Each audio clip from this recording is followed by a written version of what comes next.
Buongiorno a tutti e benvenuti a una nuova puntata di Pillole di Napoletano.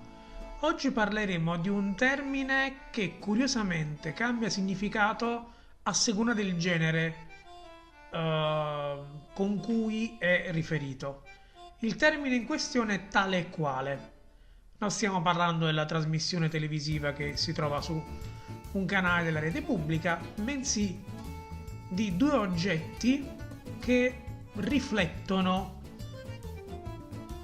qualcosa. Nel caso in cui si parli di tale e quale al maschile o tale e quale, in quel caso ci si riferisce allo specchio.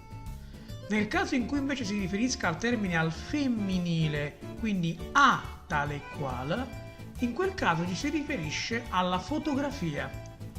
Questo è uno dei rarissimi casi in cui, a seconda dell'articolo davanti al termine, si hanno due concetti similari ma completamente differenti. Detto questo, io come al solito vi saluto, vi ringrazio per l'attenzione, vi rimando a una prossima puntata di Pillole di Napoletano e, come si dice sempre a Napoli, ciao Brim!